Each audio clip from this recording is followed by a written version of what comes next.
नमस्ते friends. Maharashtra profession test related और एक वीडियो में आप सभी का स्वागत है। पीटीआरसी का रिटर्न फाइल करने के बाद कई बार हमें पता चलता है कि रिटर्न में कुछ गलतियां हुई है, कुछ जानकारी कम गई है या कुछ जानकारी ज़्यादा गई है।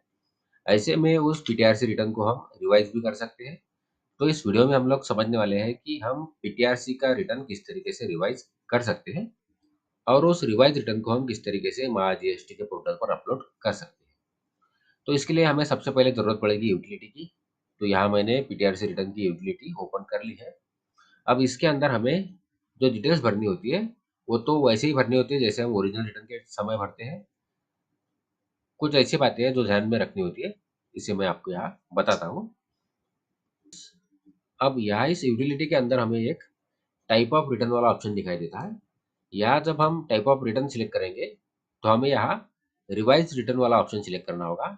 तो यहाँ रिवाइज रिटर्न के 3 ऑप्शन दिखाई देंगे। तो यहाँ जो सबसे पहला ऑप्शन है सेक्शन 6 सबसेक्शन 4 ए वाला, इसे हमें सिलेक्ट कर लेना होगा। इसके बाद हमारा पीरियड सिलेक्ट कर लेना होगा। इसके बाद हमें यहाँ पीरियड सिलेक्ट कर लेना होगा। जैसा भी आपका पीरियड मंथली है या ईयरली है, आपको उस हिसाब से यहाँ सिलेक्ट कर लेना होगा। इसके बाद आपको यहाँ एम्प्लॉयज़ की डिटेल्स लिखनी होगी। तो जो भी आपकी करेक्ट डिटेल्स है, उसे आपको यहाँ एंटर कर लेना होगा। तो यहाँ हमने उस डिटेल को एंटर कर लिया है। इसके बाद अब यहाँ हमारा टैक्स पेएबल निकल चुका है। अब इस टैक्स पेएबल के लिए हमें चालान भी एंटर करनी होती है, तो हमने यहाँ चालान भी एंटर कर ली है। तो यहाँ हमने जो चालान भरी थी, वो भरी थी 5,000 रुपए की और रिवाइज रिटर्न के हिसाब से जो हमारा टैक्स पेएबल है, वो है 4,600 रुपए। तो यहाँ 400 रुपए का एक्सेस पेमेंट है। तो ये जो 400 रुपए है, ये हमें अगले रिटर्न में कैरी फॉरवर्ड करने होंगे। तो इसे कैरी फॉरवर्ड करने के लिए आपको एक यहाँ ऑप्शन दिखाई देगा, यहाँ एक कॉलम दिखाई देगा। यहाँ एक 18 नंबर का कॉलम दिखाई देगा, less excess credit carry forward. तो इस कॉलम के अंदर हमें यहाँ इस अमाउंट को लिखना होगा, जो कि 400 रुपए है।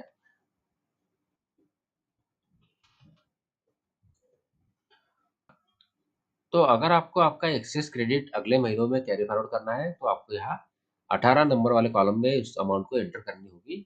तो ही आपका क्रेडिट अगले महीने में कैरी फॉरवर्ड होगा। तो ये सब डिटेल्स एंटर करने के बाद अब हमें इस रिटर्न को वैलिडेट करना होगा। तो यहाँ वैलिडेट वाला ऑप्शन दिखाई देगा, इसके ऊपर क्लिक करके हम इसे वैलिडेट कर लेंगे।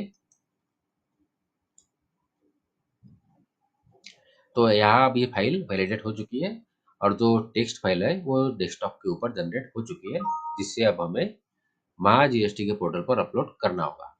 तो अब हम इसे अपलोड करने के लिए महा जीएसटी के पोर्टल पर जाएंगे। तो हमने यहाँ महा जीएसटी के पोर्टल पर लॉगिन कर लिया है। अब लॉगिन करने के बाद हमें यहाँ एक रिटर्न्स वाला ऑप्शन दिखाई देगा, इसके अंदर हमें जाना होगा।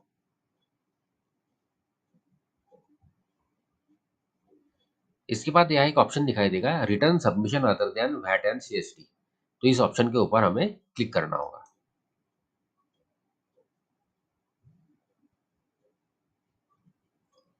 इसके बाद अब हम यहाँ एक्ट सिलेक्ट करना होगा, जिस एक्ट के अंतर्गत हमें रिटर्न फाइल करना है।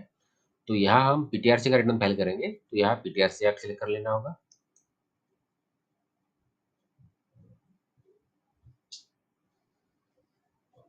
इसके बाद यहाँ फॉर्म आईडी अपने आप आ जाएगा। अब हमें नीचे आना होगा, यहाँ नेक्स्ट वाले ऑप्शन पर क्लिक करना होगा। इसके बाद अब हमें यहाँ type of return statement select करना होगा। तो यहाँ हमें revise return under section 6 subsection 4 clause A वाला ऑप्शन, सबसे पहला वाला जो ऑप्शन दिखाई देगा, उसे सिलेक्ट कर लेना होगा। अगर आपको ओरिजिनल फाइल करना है, तो आपको ओरिजिनल वाला ऑप्शन लेना होगा और अगर रिवाइज करना है, तो यहाँ रिवाइज वाला सबसे पहला ऑप्शन सिलेक्ट कर लेंगे। इसके बाद यहाँ नेक्स्ट वाले ऑप्शन पर क्लिक करना होगा। इसके बाद आपको यहाँ फाइनेंशियल ईयर सिलेक्ट करना होगा, जिस फाइनेंशियल ईयर के लिए आपको रिवाइज रिटर्न करना है। तो जो भी आपका पीरियड होगा, उसे आपको सिलेक्ट कर लेना होगा। इसके बाद हमें यहाँ पीरियड्स दिखाई देंगे। अगर हमारा पीटीआरसी का रिटर्न ईयरली है, तो यहाँ ईयरली पीरियड दिखाई देगा और अगर मंथली रिटर्न्स है, तो यहाँ हर मंथ के लिए ऑप्शन दिखाई देगा। जिस भी मंथ का रिटर्न आपको रिवाइज करना है, उसे आपको सिलेक्ट करना होगा और यहाँ नेक्स्ट वाले ऑप्शन पर क्लिक करना होगा। इसके बाद हमें उस टेक्स्ट फाइल को अपलोड करना होगा जो हमने जनरेट की है और उस टेक्स्ट फाइल को अपलोड करने के बाद जिस प्रोसेस से हमने ओरिजिनल पीटीआरसी का रिटर्न फाइल किया था, उसी प्रोसेस से हमें इस रिवाइज़ रिटर्न को अपलोड कर लेना होगा और इस रिटर्न को फाइनली सबमिट करना होगा और अपना रिवाइज़ रिटर्न फाइल करना होगा। तो ये थी शॉर्ट इन्फॉर्मेशन पीटीआरसी का रिवाइज़ रिटर्न कैसे फाइल करें। आशा करता हूँ इस वीडियो की जानकारी आपको यूज़फुल लगी हो।